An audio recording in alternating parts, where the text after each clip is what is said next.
I had always loved flying, but nothing could have prepared me for the terror of losing control at 30,000 feet.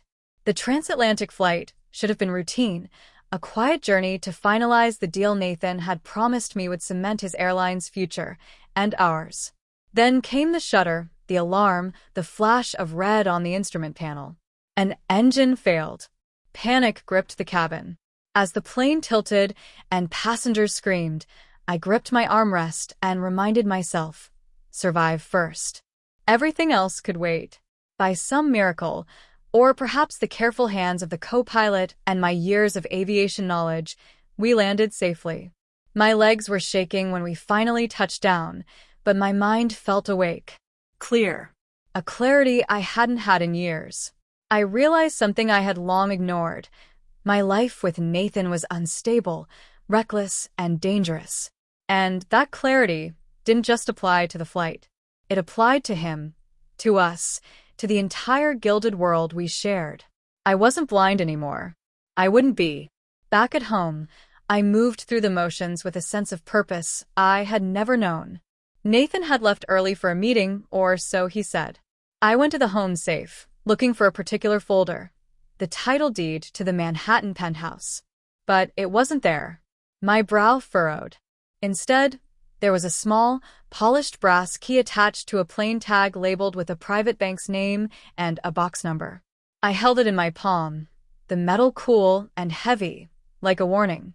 My heart pounded with anticipation and dread. Something was very wrong. Nathan's reputation as a meticulous executive was a mask, his personal life, even more so. I felt a cold, hard knot of betrayal form in my stomach. I slipped the key into my pocket and rehearsed my next move. A safe deposit box, I muttered to myself. He wouldn't leave this here for me by accident. I wondered briefly what I would find. Was it just paperwork, or something more personal? I paused, my hands trembling slightly. Nathan's phone pinged across the room with a text notification. I ignored it. I didn't need his excuses, his lies, or the silvered words he used to make me forget the truth. I had survived an engine failure today. I could survive the truth about Nathan too. I exhaled, gripping the key tighter. Time to see the other side of his life, I said quietly. The words felt powerful, liberating. For the first time in years, I was acting for myself, not for the illusion of us, not for his ambition, not for the fear of confrontation. I was reborn. The drive to the bank felt like a strange mixture of adrenaline and dread. The city passed in a blur, the skyline cutting jagged shapes against a gray morning. I clutched the key in my hand, turning it over repeatedly. My mind raced with every possible scenario. Was it just a document? Or something more personal? When I arrived, the teller recognized me from prior visits. Good morning, Miss Price. Safe deposit box, she asked. I nodded, trying to keep my voice steady. Box 47, I said, handing her the brass key. As the door to the vault swung open, a quiet hush filled the air.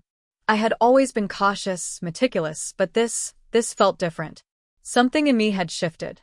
I was no longer just the trusting partner, the one who smoothed over Nathan's secrets. I was a seeker of truth, and today, the truth was mine to uncover. I slid the key into the lock and turned it. The box clicked open. Inside, I found two things. The first was the marriage certificate, our marriage, neatly folded. My stomach tightened at the sight, memories flooding back, but that wasn't what made me gasp. Beneath it lay a huge diamond engagement ring, dazzling and unmistakable. I picked it up, inspecting the note beside it. My eyes widened as I read the elegant handwriting. To my future Mrs. Reed, C. My mind raced. C. Camille, I muttered under my breath, a bitter laugh escaping me. So that's her. The real future Mrs. Reed. The gravity hit me all at once. This wasn't just an affair.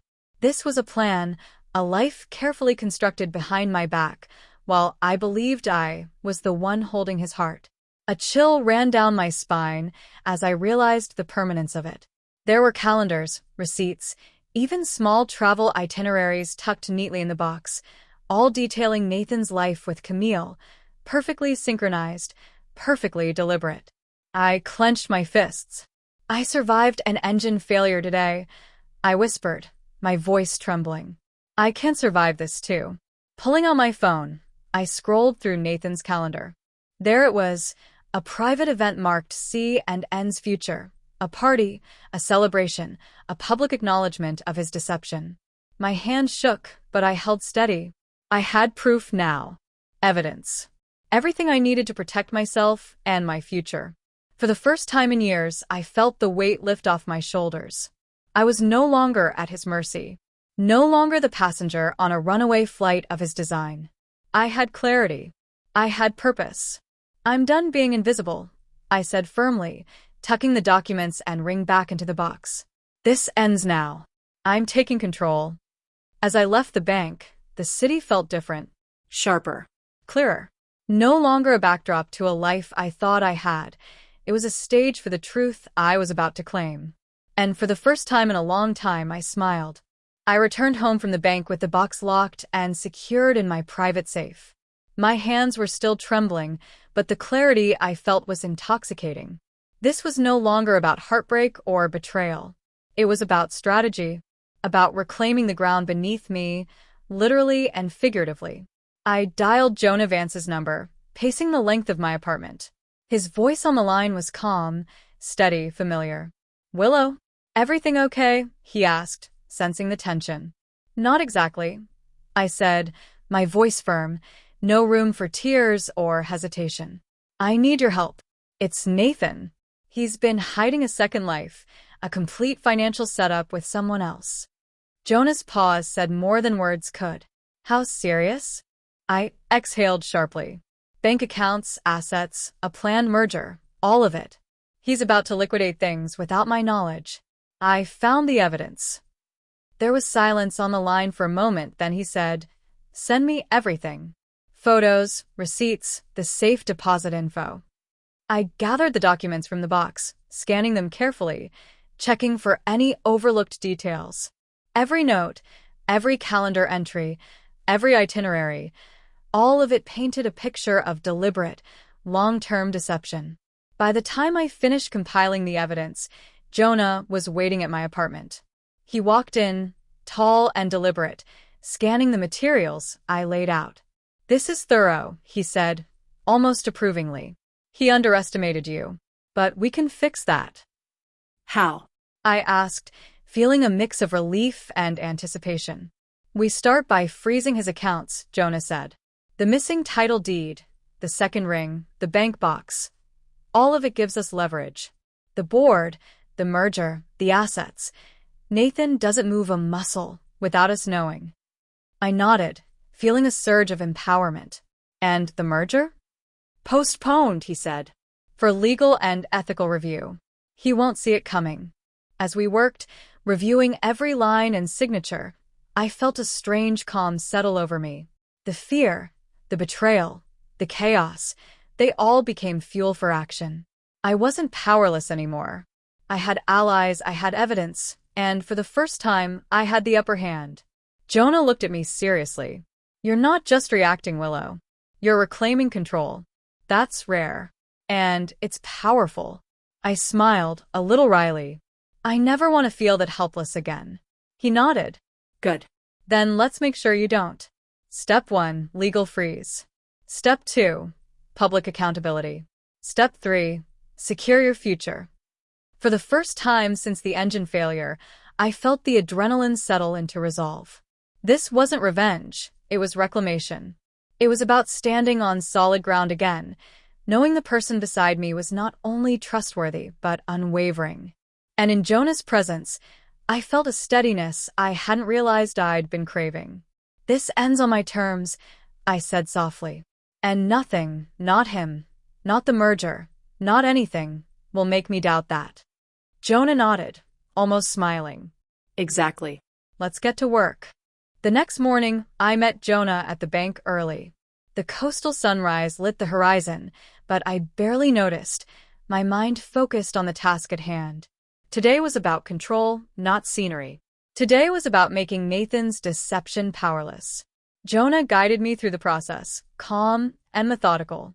First, We freeze the personal and corporate accounts tied to him, he said, tapping his pen against the folder of evidence. We'll also flag the pending merger. No money moves, no signatures processed without legal oversight. I nodded, scanning the documents one last time. Do we have any legal exposure? Could he challenge this? Jonah shook his head. Not if we follow protocol and submit all the proof, marriage certificate, the safe deposit box contents, the engagement ring, calendar entries. Everything lines up. I felt a rush of relief, mixed with tension. Relief because the truth would finally be recognized. Tension because Nathan had been so meticulous in hiding his second life. He won't see this coming, I muttered. He won't, Jonah confirmed. And the board will need to be informed immediately. They have a fiduciary responsibility. We walked into the bank together, the brass key in my hand like a talisman. The teller led us to a private office where we submitted the necessary forms, all backed with photographs and scanned documents. Jonah stayed by my side, his presence steadying me as my pulse raced. Miss Price, these will be effective immediately, the bank officer said, stamping each form with official authority. I exhaled. Thank you, I said, voice low but firm. I felt a weight lift, but I also knew the battle was just beginning. Once outside, Jonah gave me a small, encouraging smile. Step 1 complete. Nathan won't be able to touch a cent until the courts review everything. And the merger? I asked, still anxious. That's next, he said. We notify the board. They'll halt all activity until the accounts are verified and the evidence reviewed. It will buy us time, and it will make him accountable. I felt a strange satisfaction watching him work, the way he methodically checked each form, each signature, each piece of evidence. I've never felt this grounded before, I admitted. Like for once, I'm not just reacting. I'm controlling the outcome. Jonah looked at me thoughtfully. That's the point. You're reclaiming your life. Stability is a choice. Today you made it. I smiled faintly, feeling the beginnings of empowerment. The fire of betrayal still burned, but now it was tempered with strategy.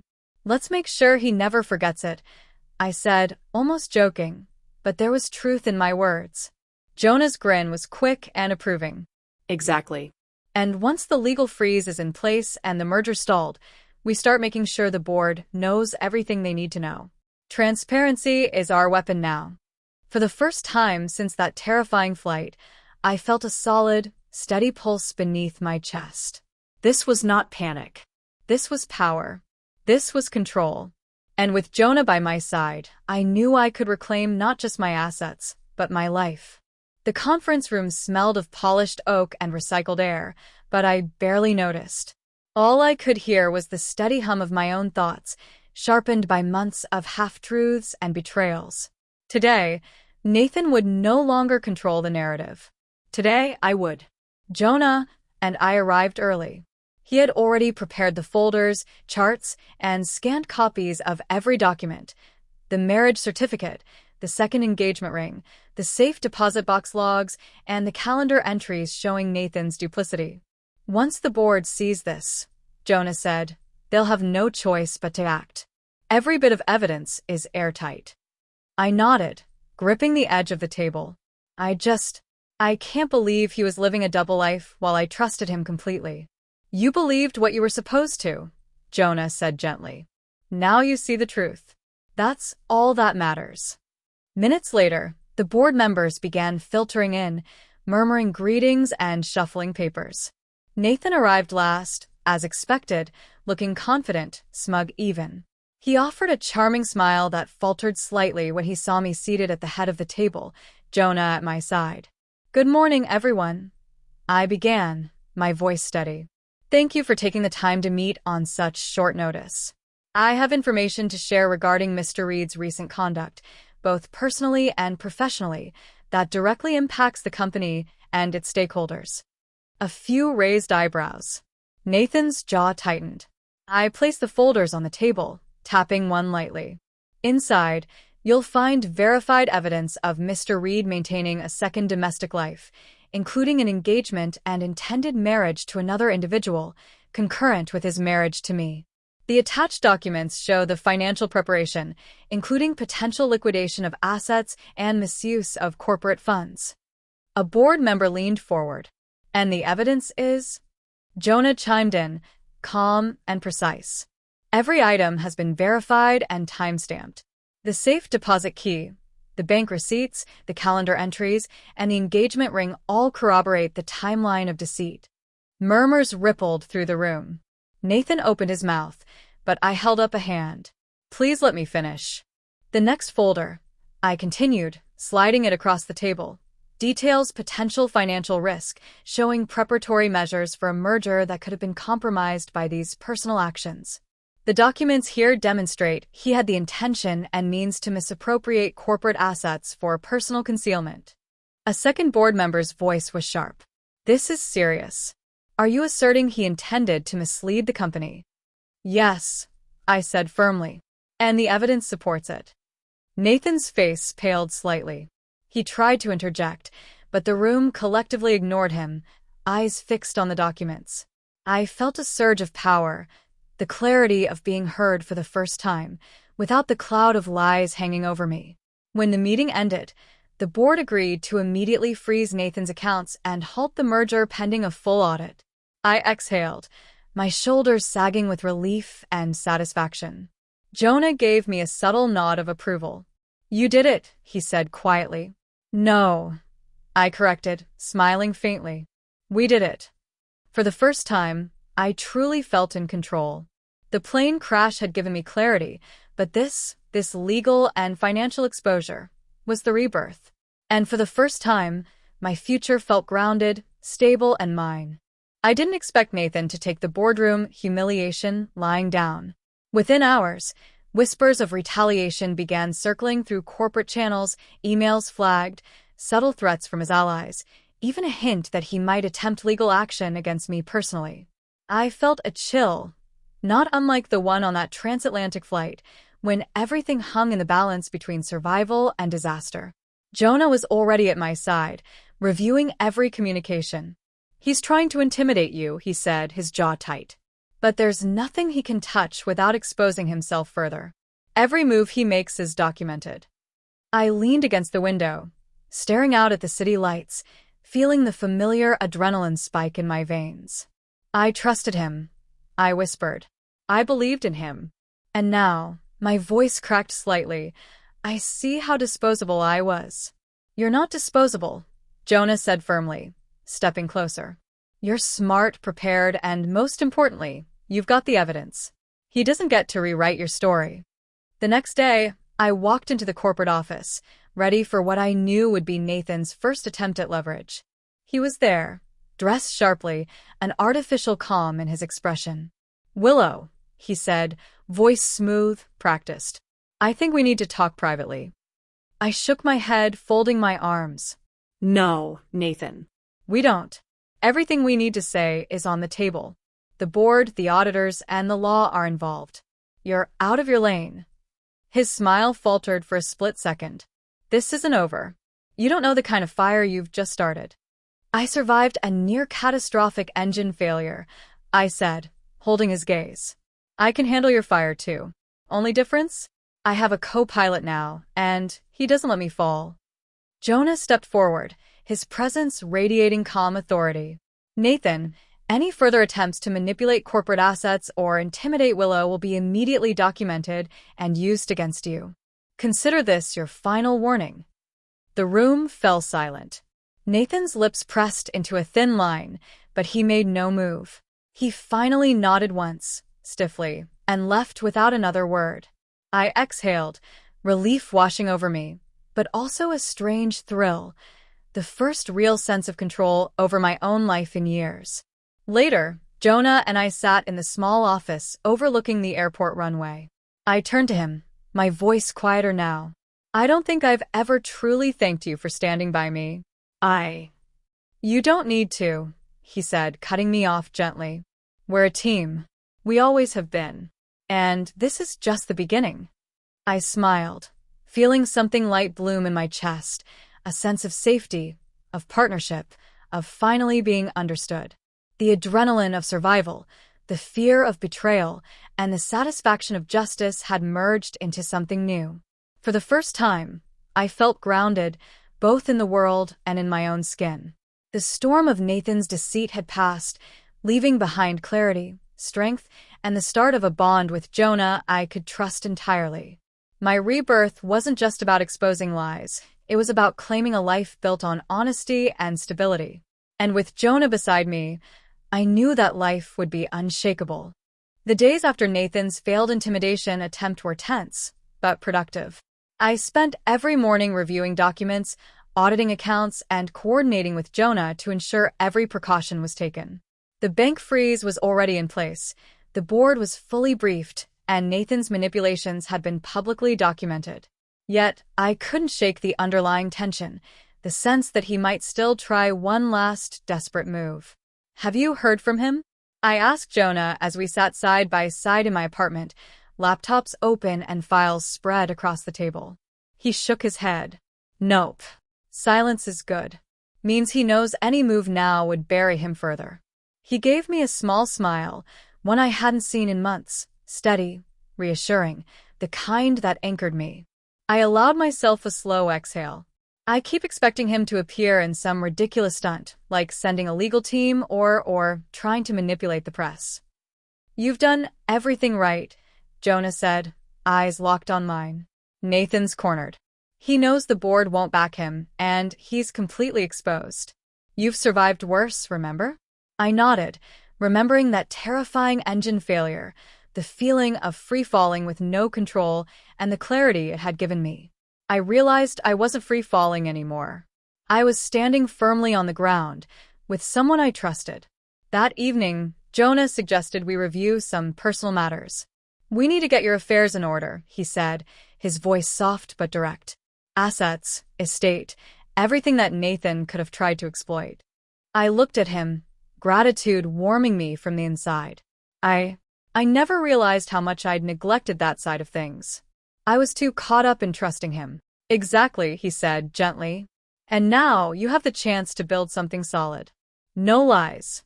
No risk." We spent hours going through accounts, deeds, and contracts.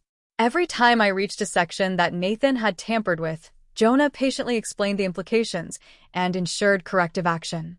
By the end of the night, I felt an overwhelming sense of empowerment. I wasn't just surviving Nathan's deceit. I was actively reclaiming my life. "You're incredible," Jonah said at one point, glancing at me with that quiet admiration I had always found grounding. "And smart. You've turned a potential disaster into a total reset." I smiled, feeling a mix of relief and pride. "I couldn't have done this without you. Honestly, I don't think I would have survived it emotionally." He reached out, brushing my hand lightly. "You did survive it.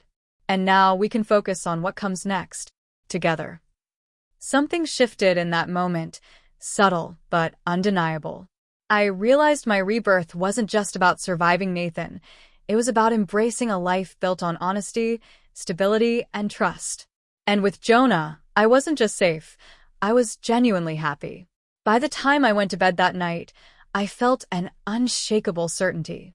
Nathan's chaos was behind me. The future was mine to shape, grounded firmly in truth, and guided by someone who would never let me fall. The morning light spilled across the apartment, catching the stacks of files we'd worked through the night before. For the first time in months, I didn't feel the weight of fear pressing down on me. Nathan's schemes were exposed, the bank accounts frozen, and the board had officially terminated his role in the merger.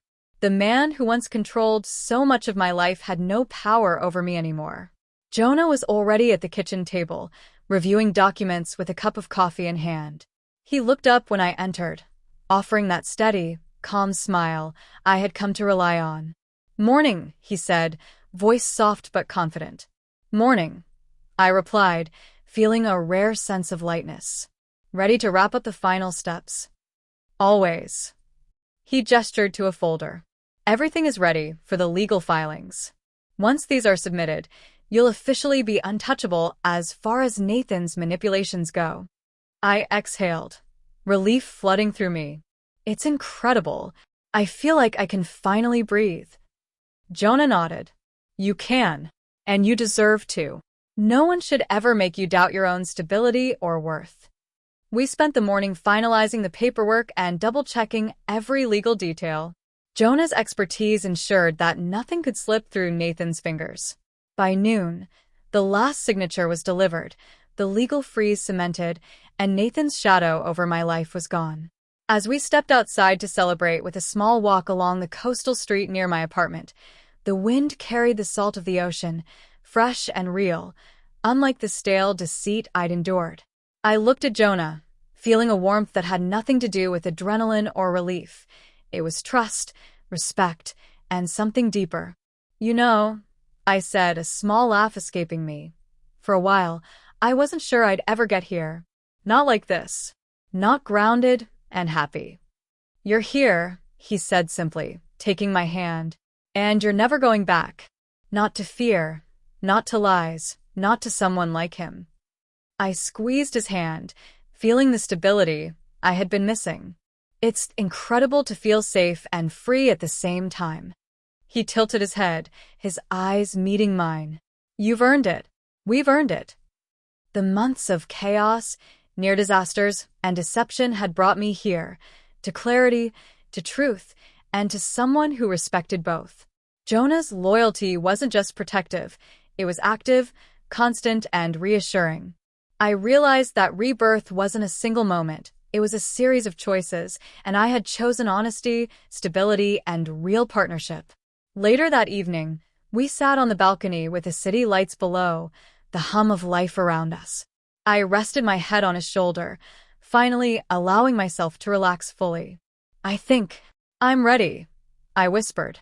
Ready for a real life, with someone who actually stands beside me. Jonah kissed the top of my head, his hand brushing my hair back. And I'll always stand beside you.